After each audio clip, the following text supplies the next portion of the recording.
आज Doubtnut app download करें। Doubtnut पर अपने सभी गणित, रसायन विज्ञान, भौतिक विज्ञान और जीव विज्ञान के डाउट्स का करो सफाया। बस प्रश्न की फोटो खींचो, एक ही प्रश्न को क्रॉप करो और तुरंत वीडियो सोल्यूशन पाओ। अभी डाउनलोड करें।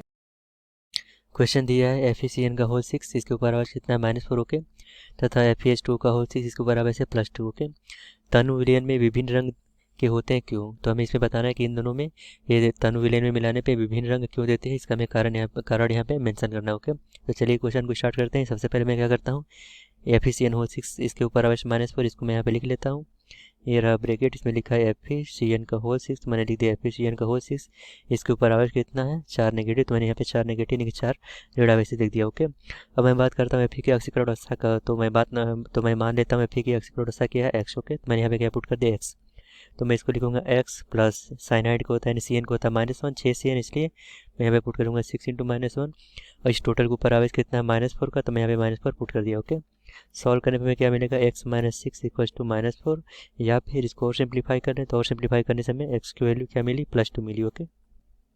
तो x की वैल्यू +2 मिलने का मतलब क्या है कि Fe के ऊपर कितना आवेश आ गया, Fe के ऊपर आ गया +2 का आवेश ओके। अगर मैं Fe +2 का इलेक्ट्रॉनिक विन्यास लिख के दिखाऊँ तो Fe +2 का इलेक्ट्रॉनिक विन्यास कुछ इस तरीके से होता है। यहाँ पे आर्गन ओके। इससे पहले आपको पता होना चाहिए कि Fe यानी कि आयरन का परमाणु क्रमांक कितना होता है। स्टार्ट होता है 21 होता है स्कैंडियम का, 22 होता है टाइटेनियम यानी scandium, titanium, vanadium, chromium, manganese, iron यानी आयरन होता है 26 ओके। तो 26 यानी कि केवल अगर मैं Fe की बात करूँ तो इसका इलेक्ट्रॉनिक विन्यास होता है 4s2 3d6 ओके। मैंने 4s2 3d6 होता है, लेकिन हमें इसमें कितने इलेक्ट्रॉन निकालने, 2 इलेक्ट्रॉन निकालने, तो 4s2 से ये वाला 4s2 वाला पार्ट गायब हो जाएगा, केवल हमें क्या मिलेगा 3d6 मिलेगा ओके। तो Fe+2 का इलेक्ट्रॉनिक विन्यास क्या होगा आर्गन और इसके बाद क्या होगा 3d6 ओके। अब मैं क्या करता हूँ, आपको 3d6 का स्ट्रक्चर बना के दिखाता हूँ। अगर मैं 3d6 की बात करूँ तो ये 3d6 का स्ट्रक्चर कुछ इस तरीके से होगा। डी में टोटल 5 पार्ट होते हैं, तो मैं इसमें 5 पार्ट कर देता हूँ।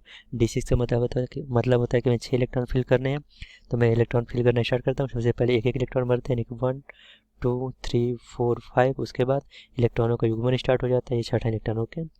अब आप इस स्ट्रक्चर को ध्यान से देखिए, मैंने यहाँ पे इसको हाईलाइट कर देता हूँ। अगर CN की बात करें तो CN कैसा लिगेंड है, CN जो होता है प्रबल लिगेंड होता है, और प्रबल लिगेंड होने से ये होता है कि इलेक्ट्रॉनों का युग्मन करा देता है ओके। तो मैं यहाँ पे इसको लिख देता हूँ कि CN एक प्रबल लिगेंड है। यहाँ पे मैं इसको कुछ इस तरीके से मेंशन कर दे रहा हूँ, CN जो है वो प्रबल लिगेंड है, और प्रबल लिगेंड होने से क्या होता है कि इलेक्ट्रॉनों का युग्मन हो जाता है। तो मैं इसको एरो बना के लिख देता हूँ। ये जो CN है ये प्रबल लिगेंड है ओके। तो मैं यहाँ पे लिख दिया CN जो है वो किस टाइप का लिगेंड है, प्रबल लिगेंड है। CN जो है प्रबल लिगेंड है ओके। CN जो प्रबल लिगेंड, और प्रबल लिगेंड होने से क्या होता है कि इलेक्ट्रॉनों का युग्मन करा देता है। तो हमारा 3d6 का जो स्ट्रक्चर होता है वो कुछ इस तरीके से मिल जाता है। 1 2 3 4 5 पार्ट होता है। अब देखिए इलेक्ट्रॉनों का युग्मन कैसे होता है, ये वाला इलेक्ट्रॉन उठ के यहाँ पे चला आता है इस बॉक्स में, और ये वाला इलेक्ट्रॉन उठ के यहाँ पे चला आता है ओके। तो फाइनल हमारा स्ट्रक्चर किस तरीके से मिलता है, इसका फाइनल स्ट्रक्चर मैं बना के आपको दिखा दे रहा हूँ। ये इस तरीके से मिलेगा ओके। अब बाकी ये जो इसमें के 2 पार्ट है, दो पार्ट इसमें खाली रहते हैं ओके। तो 3d6 में अगर मैं बात करूँ अयुग्मित इलेक्ट्रॉनों की संख्या का, तो मैं यहाँ पर लिख के दिखा रहा हूँ। अयुग्मित इलेक्ट्रॉन यहाँ से हमें क्या मिलेंगे, अयुग्मित इलेक्ट्रॉन हमें यहाँ से 0 मिलेंगे।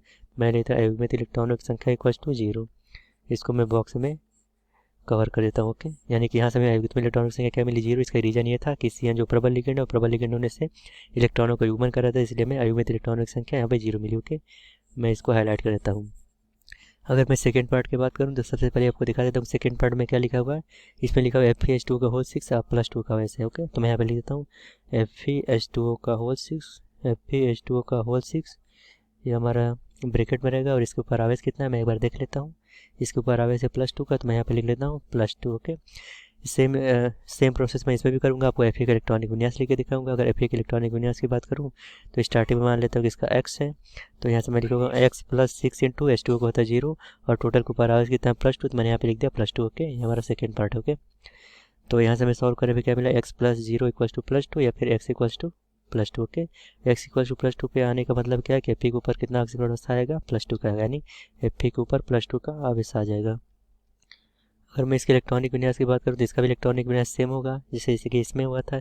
इसमें आया था क्या आया था, इसमें इलेक्ट्रॉनिक विन्यास कुछ इस तरीके से आता है AR, उसके बाद 3d6, तो यहाँ पे भी वही आएगा AR3d6।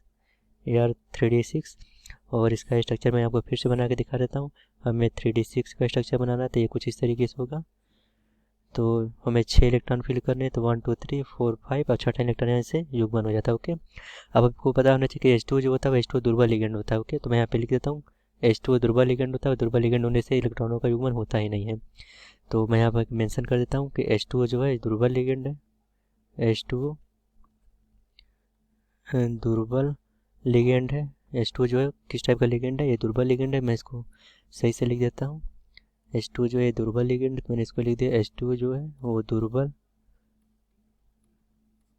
लिगेंड है। ओके, तो H2 दुर्बल लिगेंड होने से इलेक्ट्रॉनों का युग्मन होता नहीं है। तो यहाँ से हमें अयुग्मित इलेक्ट्रॉनों की संख्या क्या मिल जाएगी, मैं यहाँ पर लिख देता हूँ, इसलिए अयुग्मित इलेक्ट्रॉनों की संख्या क्या मिल गई, टोटल आप काउंट कर लीजिए 1 2 3 4। ओके, तो यहाँ से मैं अयुग्मित इलेक्ट्रॉनों की संख्या क्या मिल गई, 4 मिल गई। ओके, इसको भी मैं हाईलाइट कर देता हूँ। यहाँ से हमें मिला अयुग्मित इलेक्ट्रॉनों की संख्या 4 और ऊपर वाले पार्ट में अयुग्मित इलेक्ट्रॉन की संख्या क्या मिली, 0। और यही रीज़न है कि दोनों में अलग अलग अयुग्मित इलेक्ट्रॉनों की संख्या मिलने से ये जो है तनु विलयन में विभिन्न रंग के होते हैं। तो मैं इसका कारण लिख देता हूँ, तो इसको मैं यहाँ पे लिखता हूँ कारण। अब आपको समझ में आया गया होगा कि मैंने कैसे अयुग्मित इलेक्ट्रॉनों की संख्या निकाला था। तो इसका कारण यह है कि दोनों में अयुग्मित इलेक्ट्रॉनों की संख्या अलग अलग होने से इसका तनु विलयन में जो रंग होता है वो अलग अलग होता है। तो मैं लिख देता हूँ दोनों में अयुग्मित इलेक्ट्रॉनों की संख्या, ये रहा अयुग्मित। ओके, तो मैंने लिख दिया दोनों में अयुग्मित इलेक्ट्रॉनों की संख्या। तो यहाँ पे मैंने इसका कारण लिख दिया, क्या कारण था कि दोनों में जो अयुग्मित इलेक्ट्रॉनों की संख्या है, एक में 0 है था, एक में क्या था 4। संख्या जो है अंतर के कारण यानी कि अलग अलग होने के कारण ये जो तनु विलयन में है विभिन्न रंग के होते हैं। ओके, आई होप आपको वीडियो समझ में आया होगा। Thank you. कक्षा 6वीं से 12वीं से लेकर नीट IIT JEE वो एडवांस के लेवल तक 1 करोड़ से ज्यादा छात्रों का भरोसा। आज ही डाउनलोड करें डाउटनेट ऐप या व्हाट्सएप करें अपने सारे डाउट्स 8400 400 400 पर।